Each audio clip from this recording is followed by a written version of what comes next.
Beim Schlauen Füchslein war es so, dass die Entstehungsgeschichte sehr spannend ist. Er wurde angeblich von seiner Haushälterin auf Cartoons aufmerksam gemacht, die Anfang der 1920er Jahre in einer Brünner Zeitung erschienen sind. Und das waren lose Geschichten und man darf sich so vorstellen, da ging es eigentlich darum, dass Tiere auftreten, so ähnlich wie Menschen, und dass da kleine Geschichten erzählt werden. Und das hat ihn dann schließlich so fasziniert, dass er jemanden gebeten hat, aus diesen vielen Cartoons, die über viele Monate erschienen sind, so eine kleine Geschichte drüber zu erstellen, und hat dann auf Basis dieser Geschichte selbst ein Libretto verfasst.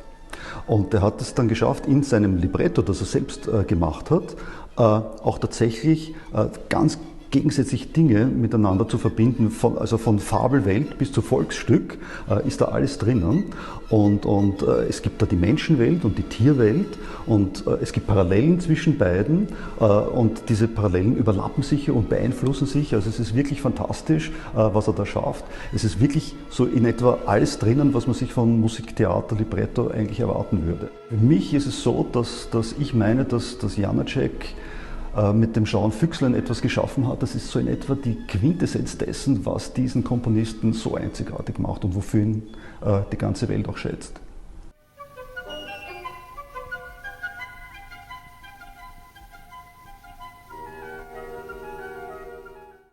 Ja, auch das schlaue Füchslein in dieser Oper als Frauenfigur fügt sich eigentlich in die sonstigen Sujets der anderen Janáček-Opern ein, wo im Grunde fast immer von Frauen die Rede ist und Frauen die Hauptgestalten sind. Nur hier ist es insofern ja schon auch anders, als wirklich eigentlich ein gesamter Lebenszyklus dieses Fuchsmädchens auch erzählt wird. Es wird geboren, es macht seine ersten Erfahrungen im Wald, wird dann gefangen genommen, wächst auf in der Menschenwelt, entdeckt seine eigene Natur, räumt auf diesem Bauernhof, wo es da großgezogen wird, entflieht in den Wald, hat neue Abenteuer, jetzt als mehr oder weniger erwachsene Frau, lernt einen Fuchs kennen, sie verlieben sich, sie heiraten, der ganze Wald, alle Waldtiere feiern die Hochzeit mit. Das ist wirklich fantastisch.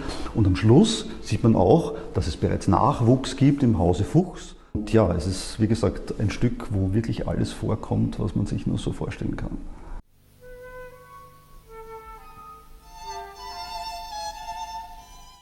Eines der Gründe ist natürlich auch, dass ich persönliche Erinnerungen habe, die damit verknüpft sind.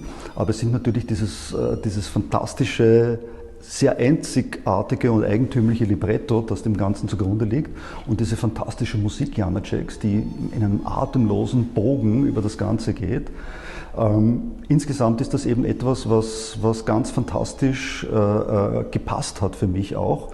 Und ich habe ja auch schon einige andere Bearbeitungen von größeren Orchesterwerken Janáčeks gemacht und wollte diese Erfahrungen, die ich durch meine jahrzehntelange Arbeit mit Janáček hatte, da auch mal in einer Oper einsetzen. Und ich denke, das ist mir, glaube ich, ganz gut gelungen.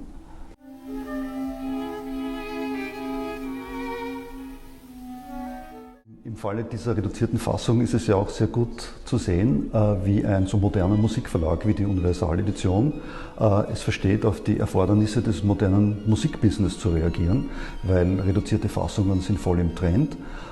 Es gibt den Intendanten die Möglichkeit, ein bisschen budgetär, ein bisschen vorsichtiger zu agieren. Und vor allem, wenn es jetzt nicht eine komplett kleine Fassung ist, sondern so eine Fassung für mittelgroßes Orchester, wie ich es gemacht habe, wo es im Prinzip praktisch keine akustischen Einbußen gibt, ist das natürlich sehr, sehr attraktiv. Und ja, Janáček hat ja ab dem Jahr 1917 alle seine Opern bei Universal Edition verlegt, und Universal Edition ist auch der Originalverlag für das Schlaue Füchslein und hat bereits eine kritische Ausgabe der Originalversion vor etwa 10 Jahren auf den Markt gebracht, und das wurde sehr, sehr gut angenommen und ist sehr, sehr gut erprobt, und das war auch mit ein Grund dafür, dass ich mich entschlossen habe, hier am Schlauen Füchslein mal zu erproben, ob eine reduzierte Fassung nicht eine gute Idee wäre.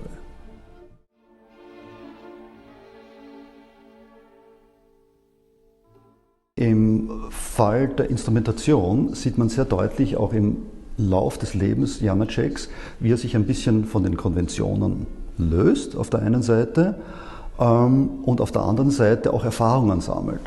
Also gerade in seinen Opern ist es so, dass er zusehends darauf achtet, dass es eine gewisse Balance zwischen den Sängern und dem Orchester gibt.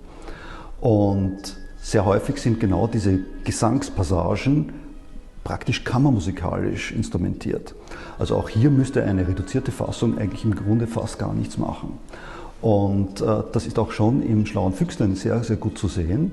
Und es wechseln solche opernhaften Szenen allerdings mit eher tänzerischen Szenen ab, Pantomime und Ballett etc. etc., wo Janáček sehr bewusst eher klassisch instrumentiert und da eher das Orchester einsetzt als Orchester. Aber selbst hier ist es so, dass er die 4- bis 3-fach besetzten Bläser fast nie komplett einsetzt oder wenn, dann nur gewisse Linien verdoppeln lässt. Ein Zuwachs an Dynamik im Orchester entsteht nicht, indem ich eine musikalische Linie habe und 2 Instrumente dasselbe spielen lasse. Da gibt es einen Zuwachs von maximal 10% in der Lautstärke, sondern dass man das in Oktaven macht zum Beispiel. Und es war deswegen auch relativ einfach aus meiner Sicht in der Instrumentation, in der Originalinstrumentation mit relativ wenigen Eingriffen und Kunstgriffen etwas zu generieren, das praktisch ständig am Original ist, sich nie fremder Klangfarben bedient und im Grunde glaube ich behaupten zu können, dass man den Unterschied zum Original nur an ganz, ganz wenigen Stellen und vielleicht nur als Experte überhaupt merken kann.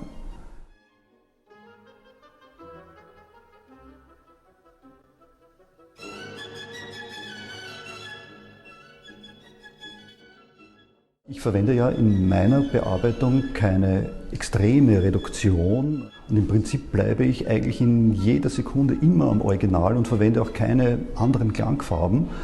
Ich habe sein Orchester im Original eigentlich um circa 1/3 reduzieren können, indem ich die 4- bis 3-fach besetzten Bläser so reduziert habe, dass ich im Prinzip in jeder Gruppe der Bläser 2 Instrumente habe, also 2 Flöten, 2 Oboen, 2 Klarinetten, 2 Fagotte, 2 Hörner, 2 Trompeten und 2 Posaunen. Es sind dann 2 Schlagzeuge, eine Harfe und die Streichergruppe, die man auch dann entsprechend ein bisschen reduzieren könnte. Ich würde meinen, etwa 12 erste Geigen, 10 bis 12 zweite Geigen, 8 Bratschen, 6 Celli und 4 Kontrabässe müssten einen guten Kontrapunkt geben. Und es lässt sich dadurch auch alles darstellen, wie es im Original ist.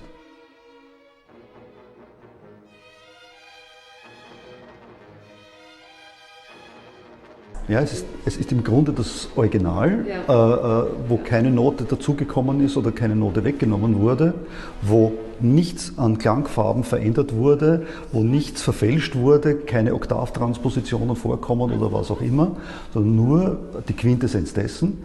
Und die eine Sache ist eben, verzichtbare Verdopplungen in den größeren orchestralen Passagen wegzunehmen, was praktisch keinerlei Einbuße ist und an ganz wenigen gewissen Stellen eben mit ein paar Tricks akustischer Natur da die Struktur so herzustellen, damit möglichst das Original beibehalten werden kann.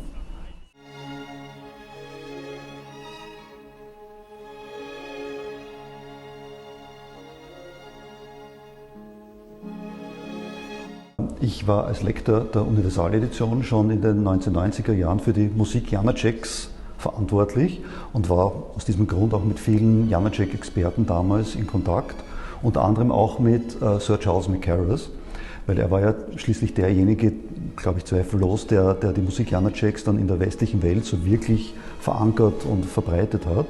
Und seine Expertise war unglaublich, nicht nur in Sachen Janáček, aber vor allem dort natürlich. Und wir waren in regelmäßigem Austausch.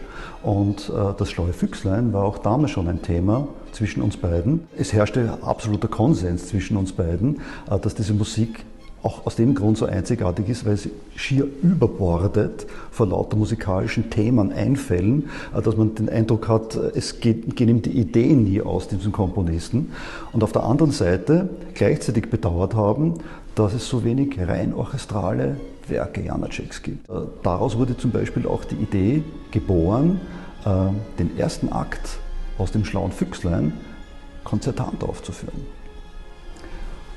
Und das funktioniert, weil die Musik so wirklich für sich selbst spricht Und im Prinzip ist diese Suite, die Sir Charles Mackerras dann aus dem Ganzen gemacht hat, zusammen mit der Universaledition, der erste Akt.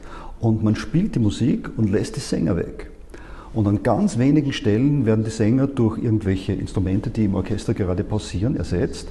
Und im Prinzip ist es wie Programmmusik. Man muss die Handlung gar nicht kennen. Es ist fantastisch, es auch ohne dem anzuhören. Wenn man allerdings dann noch weiß, was da eigentlich dargestellt wird, spricht die Musik regelrecht zum Publikum. Und es ist fast eine halbe Stunde fantastische Musik.